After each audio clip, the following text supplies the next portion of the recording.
finances are not discussed, income and expenditures will be questioned. How does mental health,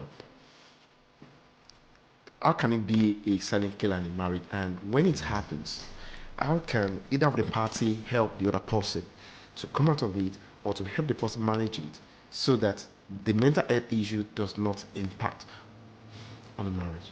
You say, that was what your mother did that brought her to this situation. So even that way, killing the morale of the child even before the child starts growing. Don't give them an orientation that will limit their knowledge, that will limit their wisdom. Expose them to almost everything. Let them see into everything and let them decide. When they decide, support their decision and tailor it to a perfection. It is very essential, because why would parents come together and give birth to children they are not ready to take as a project? Parenting is a project.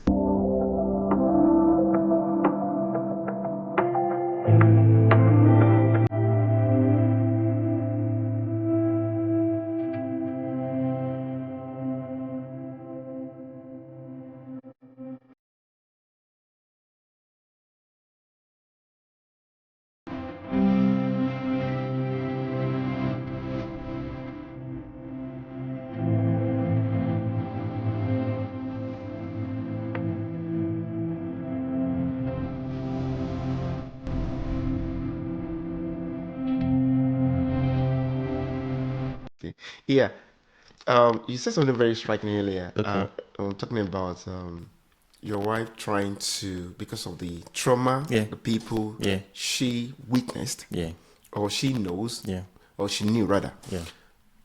then what they experienced. Yeah. And because of that, she's trying to, it's more or less like maybe overprotecting the Yeah. children from experiencing the same thing. Yeah. Though you said also that parents should be very careful not talking about it, because Yeah. you may think you are actually helping them. For some, they will say, if I may take myself as an example, I've seen sitting where someone will say, that was what your mother did that brought her to this situation.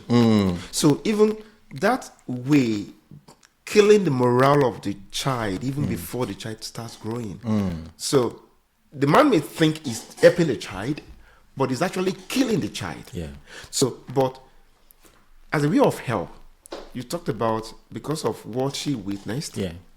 and because of what she saw people witnessing, Yeah. right? She's trying to protect our own children now, Yeah. you guys' children, Yeah. which is very important. Yeah. But don't you think, or how do we draw the line between overprotection, Yeah.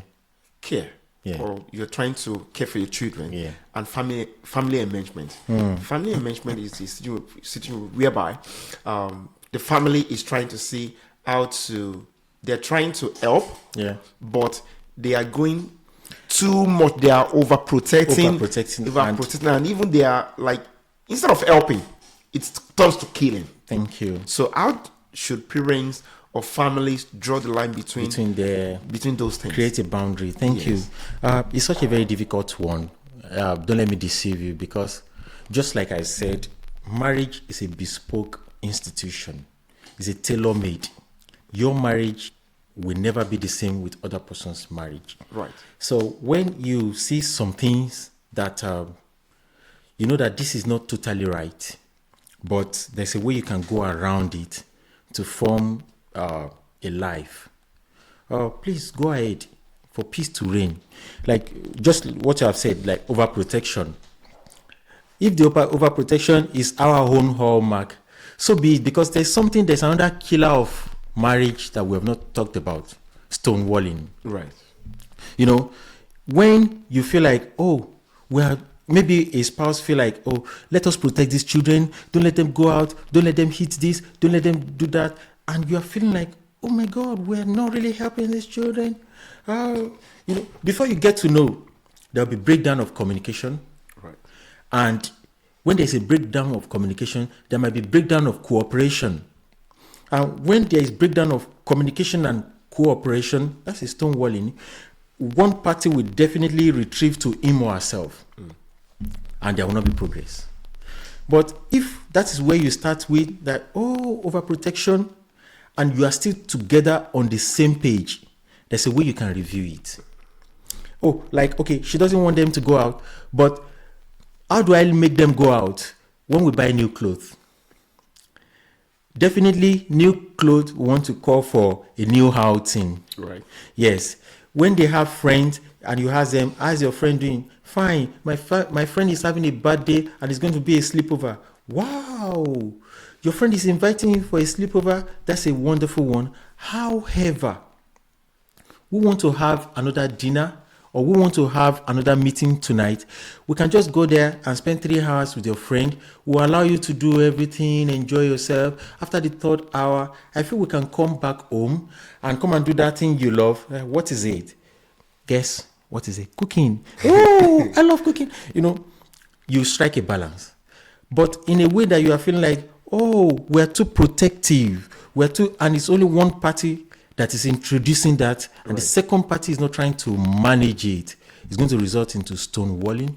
Communication will break down. Cooperation will break down. So I don't compare my marriage with any other person. If anybody feels we are overprotecting our children, we are so sorry. We are really very sorry. That is what works for us for now. Right. It could be reviewed tomorrow. That's it. My marriage is different from yours. Absolutely. Yeah. So people worry about things they shouldn't worry too much about. They want to be social. They want them to be like this. They want them to be like that. No. Just give in the best you feel you can do. Take decisions in their best interest and don't let them break you. Children can break marriage if they're not well taken care of. How do I mean? You want to have a decision on them. Another person is feeling like that decision is wrong. It could not give us a good result. Start it first. Let both of you fail and say, we fail on this area. Quickly review. Right. And when you review and say, no, this is a failure. This is actually a failure. When we wanted to put them in school, I said, there's a particular school I love. I said, let's put them in this school. My wife said, no. My friend said, there's a school that is better. I said, okay, I hands off. Then we put them in the school that she liked. And after the end of that term, my wife came back to me and said, I don't think that school is good. I said, why? He said, this. I said, okay. So can we try the school I told you earlier? They said, maybe let's give it a try. And so when we shift them to that new school, the children were happier, my wife was happy, and I am happy too. But at the time they were going to that school, I felt all the shame, all the embarrassment. That what kind of thing is this? I cannot express it. Because it would be as if, my wife doesn't have a say in this marriage. So, at times we see it as overprotection, whereas it could be what works for the marriage at that point in time. That's it. So when people see it, before you pass comment, stay calm. Face your home first. Because it's our marriage. Right. And it must work. Right. Yeah, that's it. Right. Yeah. Thank you very much. You're welcome. Yeah. So just before we go to, you're talking about stonewalling, which is very, very critical. And before we go into that, still on that family arrangement, we have seen the repercussion for some people because of the way they were kept. Let me use the word kept. They were in Nigeria. We say daddy's boy. Right. Like almost get inside. Yeah. Permit me to yeah. Because of the things they experienced. They were not possibly because they were not really helped, even while they were trying to help them. But another thing is you have a clear understanding of what you're doing, which is very important. Yeah. But for some, they just believe that someone experienced it, I don't want you to experience it, and they keep them. Yeah. And they are not also exposing them to things that they should be exposed to. They are not teaching them how to relate with people when they get outside. So the children grow up with that. And when they grow up, they have social anxieties. That's why some people struggling, possibly getting a right tutor. They are not able to relate to when they get outside. In every gathering, they feel like, I'm going home, because they are not usually exposed to people. Thank you. Yeah. But thank you for bringing this up. Yes, we started from silent killer, where it's a good digression, because if care is not taken, it could actually kill marriage or stop a marriage. Right. It could kill a marriage that is existing or stop a marriage that is to come maybe next 20 years or thereabout. I want to recommend this book. I've forgotten the name of the author now. Property Law as Viewed by Toddlers. Property laws as viewed by it will help you to understand children a lot and make you to learn more, research, open your eyes to things that they should know before they leave your home for their home. Parents must balance things a lot, especially work more. This age we are now, the jet age, is so critical that parents are up to date on things and bring these children up to date, because it could cause tomorrow cry. I'm sorry to say that, if we don't do the needful today. So I believe that parents must learn to know and unlearn what they thought they know about them, and be their friends. They could fear you. If they fear you, let them be your friend also. If they refuse to be your friend, that's why when men grow up, they tend towards their mom than their dad. Because when they were under their dad, they have this fear. Dad created fear, but was never their friend. Fear will make them to be a disciplined man or disciplined lady to age of 18 or the time that they are leaving your canopy. By the time they leave your canopy, they don't need that fear anymore. They need a friend. So if it is the mom that has maintained friendship till the time they left, they need that mom for the rest of their lives, because they need a friend, no more a fear. So parents must do a lot to make sure that children grow up balanced. Right. Don't give them religious bigot. Say you don't mix with any other person. Says who? Don't give them an orientation that will limit their knowledge, that will limit their wisdom. Yes. Expose them to almost everything. Let them see into everything and let them decide. When they decide, support their decision and tailor it to a perfection. It is very essential, because why would parents come together and give birth to children they are not ready to take as a project? Parenting is a project, right, and it is critical. As a matter of fact, it has killed so many marriages because of this is the way they should do. I want to, it's our family. This is my home now. What my dad did, what my parents did, and they found themselves at that side. I don't want to, and we go into so many wrong decisions. No, number one, free your mind, unlearn, right, relearn, and open your eyes. My friends will always say, shine your eyes.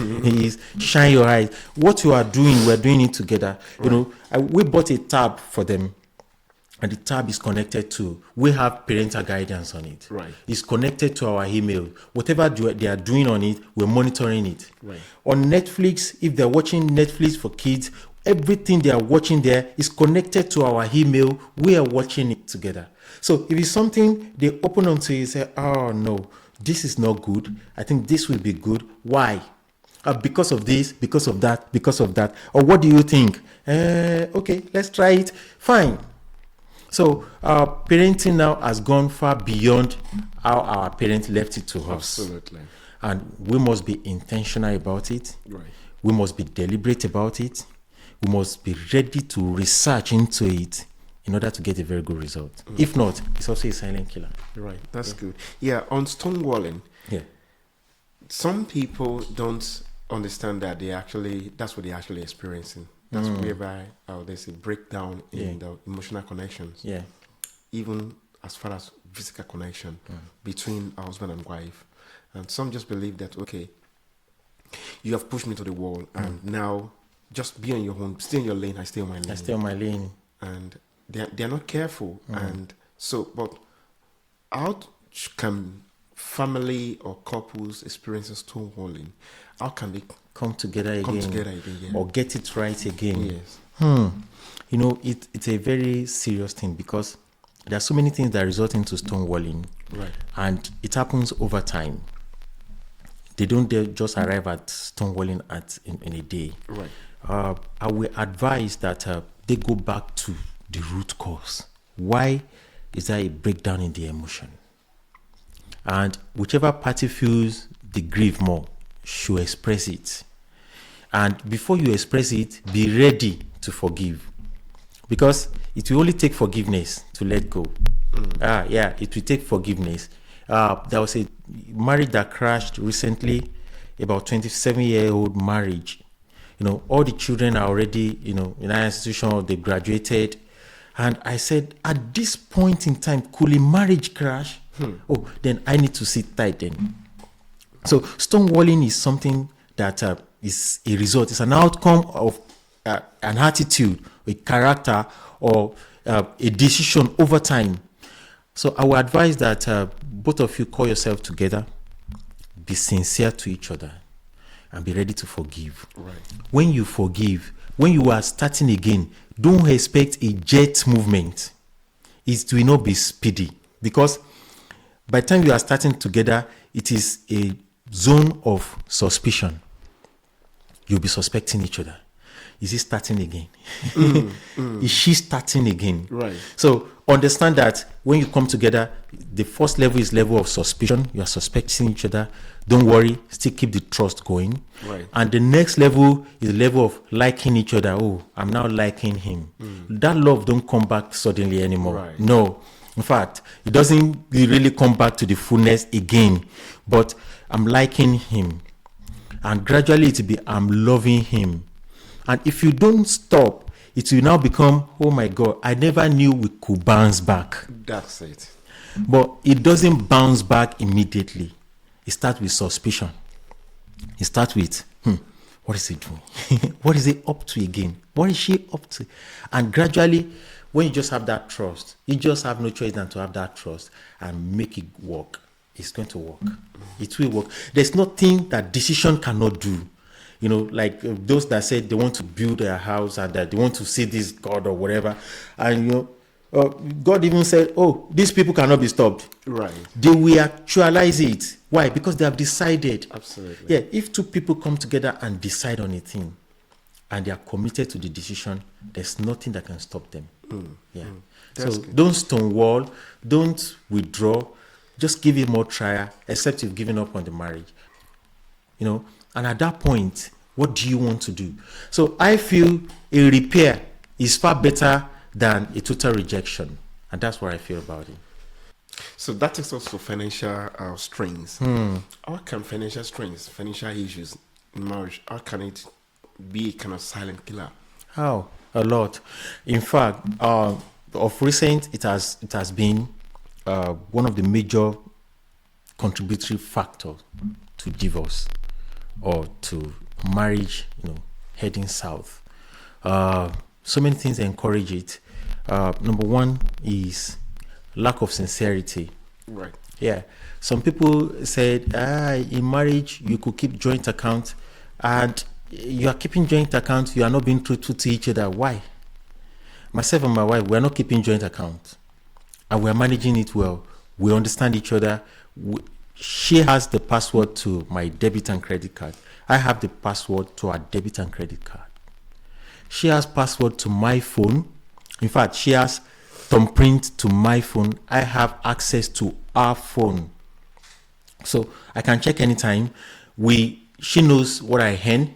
I know what she earns.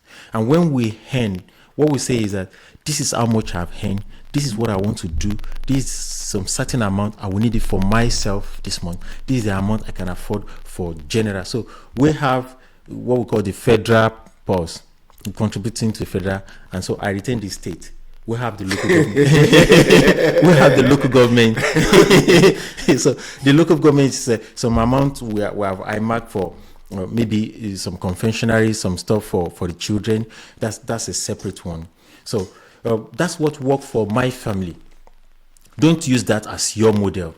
Discuss it. But when finances are not discussed, income and expenditures will be questioned. And you question it within your mind. Unexpected, unspoken expectation. And before you get to know, there will be lack of breach of trust. When finances bring about breach of trust, nothing can bring that trust back again. Nothing. Because, gradual habit turns to character. So finances in marriage should be well managed. Don't say because our model or our mentor say we should keep joint account, we want to keep it. Why? Don't say because your spouse is earning much more than you. Maybe let me say she, because that is the ego men have. Take for instance now, the wife is earning fat salary than you, and you feel like, oh, is it for every little thing that she does? You think, is it because you are earning more than me? That's why you are doing this? No, come on, don't be. You don't need to be. If truly you love each other, if truly you are friends of each other, whatever she has, you have. And if she is earning more than you, is it not to your own advantage? Oh, no, I wonder. When we were about to get married, my wife called me and she said, I have this so amount in my account, and I have a plot of land, and I need to let you know. And then what was I doing? I was a bloody teacher. Sorry, I'm swearing. I'm so sorry, I'm swearing. I said, okay, that's fine. If my entire year annual salary cannot buy a land, then I said, okay, that's fine. But it didn't get to my head. Immediately I began to think of, how do I multiply this thing that she has? This thing that she has accrued, how do I improve on it, that when she gets married to me, she can look back and say, this thing has increased, not that I squandered it. So at some time, her salary was more than mine. At some time, I got promoted, mine was more than hers. It's not a competition. It is a marriage. It is a union. Whatever she has, I have. Whatever I have, she has. We must be sincere to the level we have said, okay, we have to be sincere about. I don't want to tell you the percentage I earn from my salary for myself, but my percentage of the amount I earn as a salary, I can spend it anyhow I like. She doesn't need to know what I've done with it. And our percentage of our own salary that we have agreed on, same is equal. So she can spend it however she likes. But the remaining, we bring it together and we spend it for the common purpose, the home. And it works. So discuss finances. Don't use any other person's model. Because I don't want to say this so that people will not say I'm biased. Someone said, you are Ijebu and the wife is Ijebu Jesha. So Ijebu with Ijebu Jesha, nothing is wrong with these people. Right. I mean, you are so detailed in spending, right, and your wife is more prudent than you. So in such a case, know what works for you. Sit down to discuss it, and whatever you discuss, don't be rigid. Be ready to shift ground, because per time this thing change. It actually does change as children comes in, bills comes in. When you change car, spending get different. Come to that table, that same table, discuss it. That's why sex life is important in marriage. We'll come back to sex now, because everything is not that sex. A little touching, some little smiles, some looking into each eyes and say, I love you. It's very essential. Men are no longer romantic because of pressure. And I say UK pressure and the American I don't even know now. Maybe it's US pressure or UK pressure. Canadian pressure. Men, stop it. If you are into marriage, be romantic. Right. Before you go out in the morning and you have your spouse, have a peg, have a kiss, give a hug before you go out. Make a tea for her. A cup of tea is not a bad idea. It doesn't reduce you from being a man. Right. You don't know how to cook, but you can make a cup of tea do it. So I'm saying that finances has to be discussed, and it has to be discussed in a very serene environment, an atmosphere of love. So create it. It doesn't exist naturally. Create it and discuss it. And work it out. Be sincere about it. Be sincere and follow it. It will work. It will work. You are doing well. Just keep on. Yeah. Just a recap of what you've just said now. Yeah. You said key things around for a man. Yeah. It doesn't matter what your wife is earning. Yes. It doesn't matter what she possesses. Yes. You must be someone that can multiply what she has. Correct. Not someone that depletes or diminish, or even or squander, kill the things that she has. Yeah. That's number one. Number two, you mentioned it's not competition. Yeah. Like she's earning, say £96,000 annually. Yeah. And you are by earning force, by fire, you're earning 25. Yeah. Now you're now thinking of what you can do. Maybe you're now going out of your way. You are now going overboard, taking shifts that will kill your health because you want to earn more than exactly. So it's not competition. She's earning better than you do. That's fine. If you need to take maybe a new course, maybe you need to. It's not actually like you said. It's not competition. It's not compulsory that you must find a way to now start earning higher than she does. No, you don't need it. Don't kill yourself. I don't know the reason why you say men die first before the women. Don't kill yourself because you have every resource already. Just make good use of it. The same way you won the heart of this same woman to be your wife, you can't win our heart to have all our resources within the flip of your hands. Right. There's no amount of money I need from my wife. In fact, she gave me all. Because I know the password. What's the password? Hello, Omobola. You know that you have no other man. She knows where I'm going. Please say what you want to say. I'm busy. All right. I need £25. I need £25, and I will explain later. Okay. Which account should I send it to? And that is it. Be sincere. Right. Whatever she has, you have. Just know the password. Know how to go about it. Don't come and say, command. I need 200. Borrow me. Yes, men. For every money you borrow, return. Yes, it kills marriage. It does.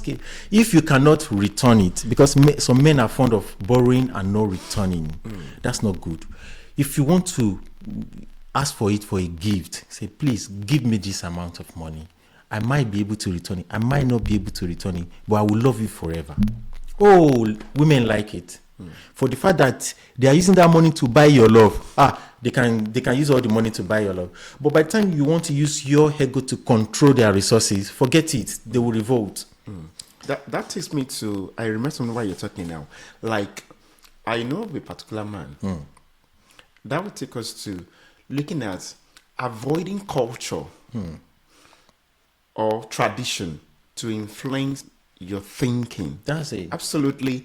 Culture, traditions, they have a way of influencing our thinking, our philosophy, and our values.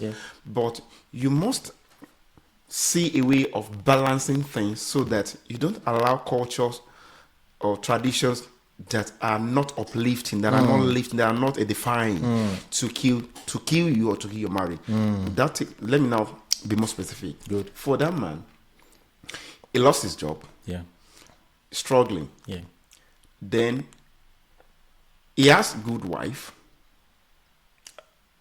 But the wife she has now, she's doing very well. But instead of him helping the woman to get better, he went outside to have another woman. Oh my God. Have another woman. Now, the problem now is, even when this woman cooks, he still has the audacity to complain that he's still making choices of, like, I'm not saying he shouldn't. I'm not saying that the woman should now say, because I'm the one fending for the family, that I determine and then I control your life. That's not what I'm saying. But I'm saying that even when the woman is maybe struggling, and the woman is the one fending for the children, because he's not able to do that at the moment. Now, and the woman is struggling. You don't say because you want to eat particular thing and the woman has cooked another thing, then you are still saying because she's not cooking what you want. And when the woman then realizes that you keep complaining about the things that she has cooked and she's the one fending for the family, then you still have the audacity to say that in our tradition, it is a taboo for a woman to cook and not the man, and the man to go to bed without eating. I was like wrapping my head around, like, is this man? I don't understand what's wrong. Who made the taboo? The man empowered the taboo. For every monster that comes into a marriage, the monster is created by either or both of the parties involved. There's no monster anywhere coming outside.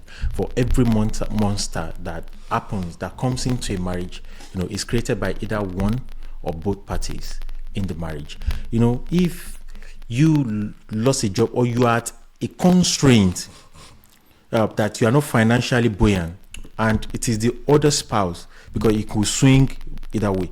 It is the other spouse that is providing and doing everything possible.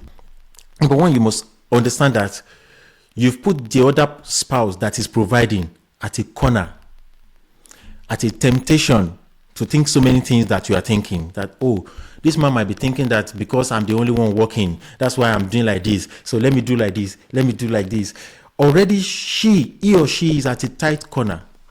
So now you behaving it out, now showing it in your character that you actually feel that way is wrong. When I came into the UK, I worked 20 hours weekly. My wife do all sorts of works, and she brings in more money. And when she comes back, maybe from a night shift, say my leg. At that point in time, as a responsible man, what will I do? That I know that we will spend this money together. Right. Bring that leg. I'll get a oil. I'll start massage. That's when I will start my shift at home. I will do leg massaging and massaging so that this body can go back to work Tomorrow. and make the money. So, marriage has to be filled with love and understanding and compassion. Once those things are out of it, forget it. It's broken down already. It's broken down already. You just need to find your ways back to those three things. Love, commitment. If there's a commitment in marriage, show it. Show it, and never compare with your parent or archaic, ideology. It's a taboo for a woman to put food on the table and not kneel down. Say so. By putting that table, she has knelt down for you. It is a respect. It is. However she flings it. If she flings it, take it as a masseur, or take it as a Chinese server, a waitress that is using another style to to drop it on the table. Smile at it, enjoy it, and later discuss it.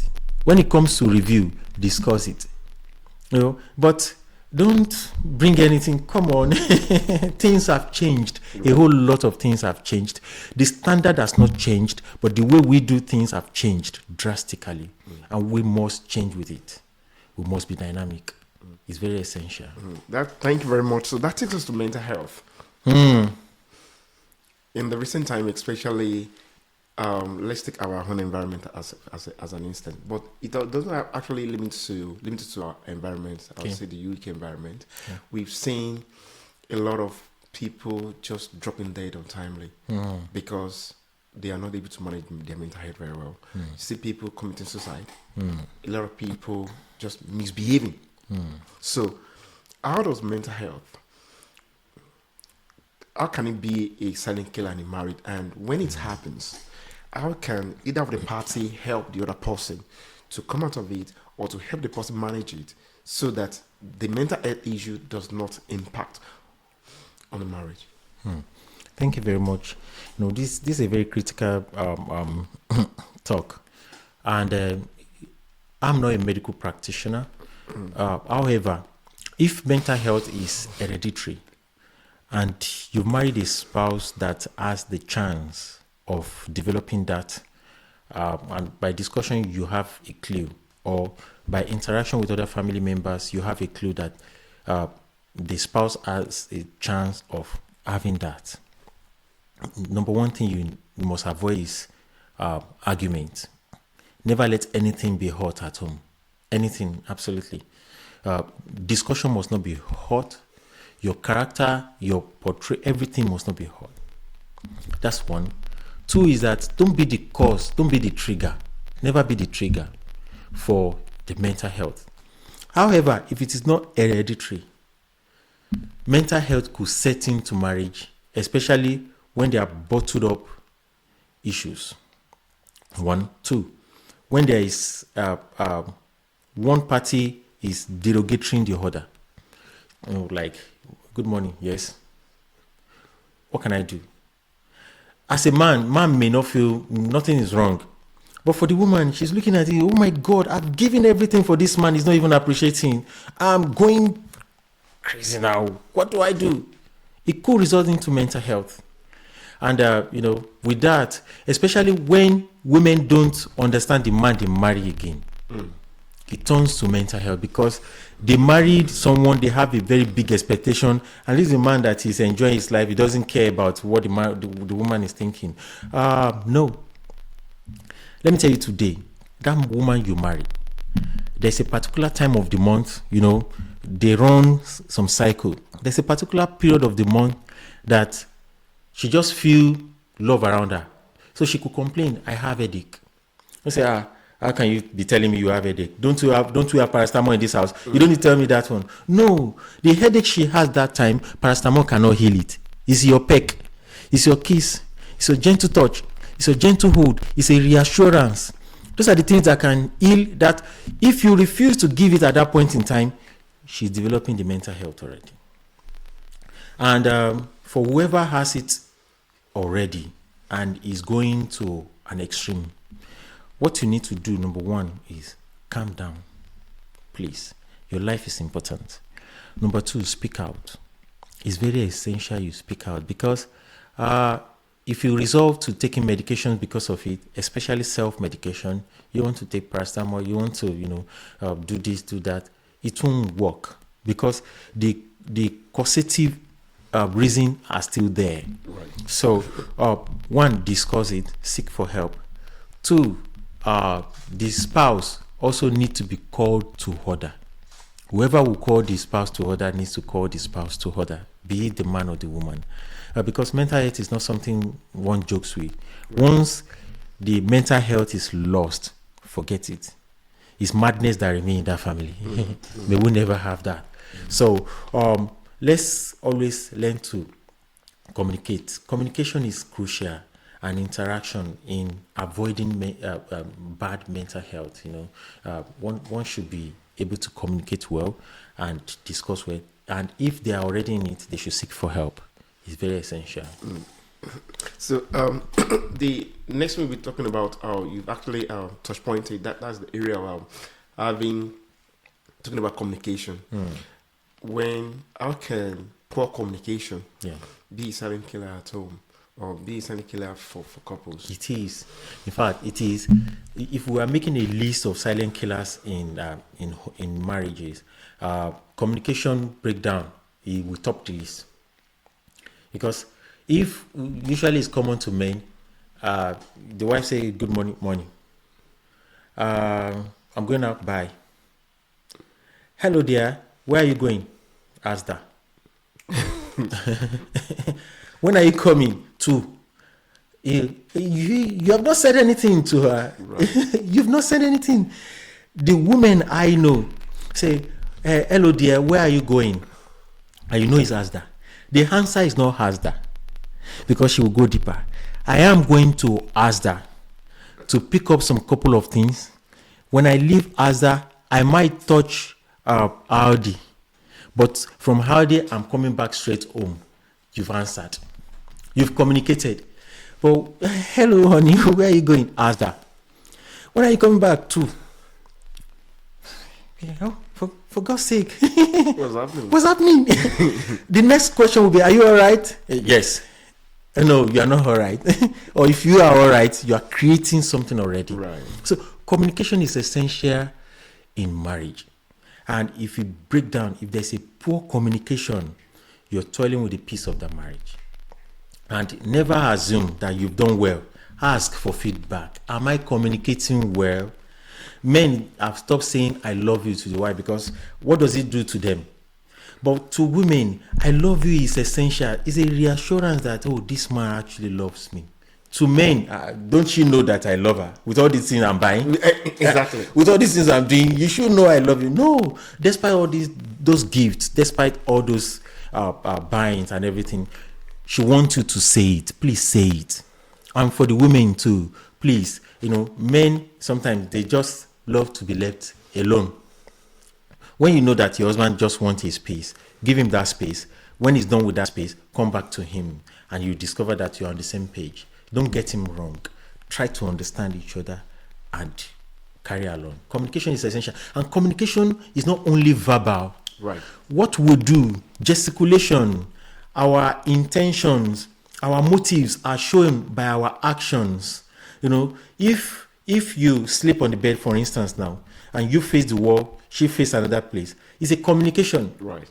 It is a communication.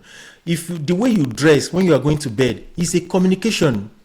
You know, the way you portray yourself is a communication. You know, the gift you buy is a communication. So communication is so broad that we have to be sensitive to every part of it and make it right. That's it. That's deep. That's very deep. That's very deep. So thank you very much. You're welcome. We've been able to touch a lot of areas around silent killers in marriage, and which I believe if families can begin to work on themselves, especially those that are already experiencing it, and like you mentioned earlier, divorce doesn't happen by chance. Yeah, and it doesn't happen. You said earlier, a family that married for about 27 years. 27 years married, got crashed. divorced. Yeah. So it didn't happen. It didn't happen. It wasn't given to them. No. But something. It will be part of these silent killers that will not taking into cognizance that slipped out of hands and eventually led to divorce. And but if families are able to work on themselves and understanding that we are not the best at the moment, we are work in progress. Yeah, everyone. Whatever we are doing, it can be better. Yeah. We should have time to do a lot of reviews, coming to the table to say, okay, like you said, it may not go the way we actually planned initially, but like maybe the table can be hot. But when the table gets hot, someone should be able to like concede and say, okay, look, find a common ground. The common ground, essential. Yeah. And having finding a common ground should talk about how it can be better. Yeah. Things can be better, because the best thing is that whatever we are doing, there's always a better thing somewhere. Yeah. And we hope that life will be touched by the conversation. We really appreciate your time. Thank you very much. Yeah. Thank you to all those enjoying their marriage out there. Kudos, give it more. And to those who are finding it challenging, please come back to the round table, discuss. And if you feel you need a help, don't hesitate. Please go ahead, seek for one, and get yourself back on track and be fine with it. Marriage is good. I can tell you it is. I am enjoying mine. Thank you very much. And thank you very much for watching to this podcast. We hope you've enjoyed having Mr. Adeseye on the podcast today. Thank you very much once again. Thank you. You're welcome. And we hope to, if you've not subscribed, we will enjoy it, because when you do and share with people, that other people will be able to find it and get blessed with it. Yeah. And thank you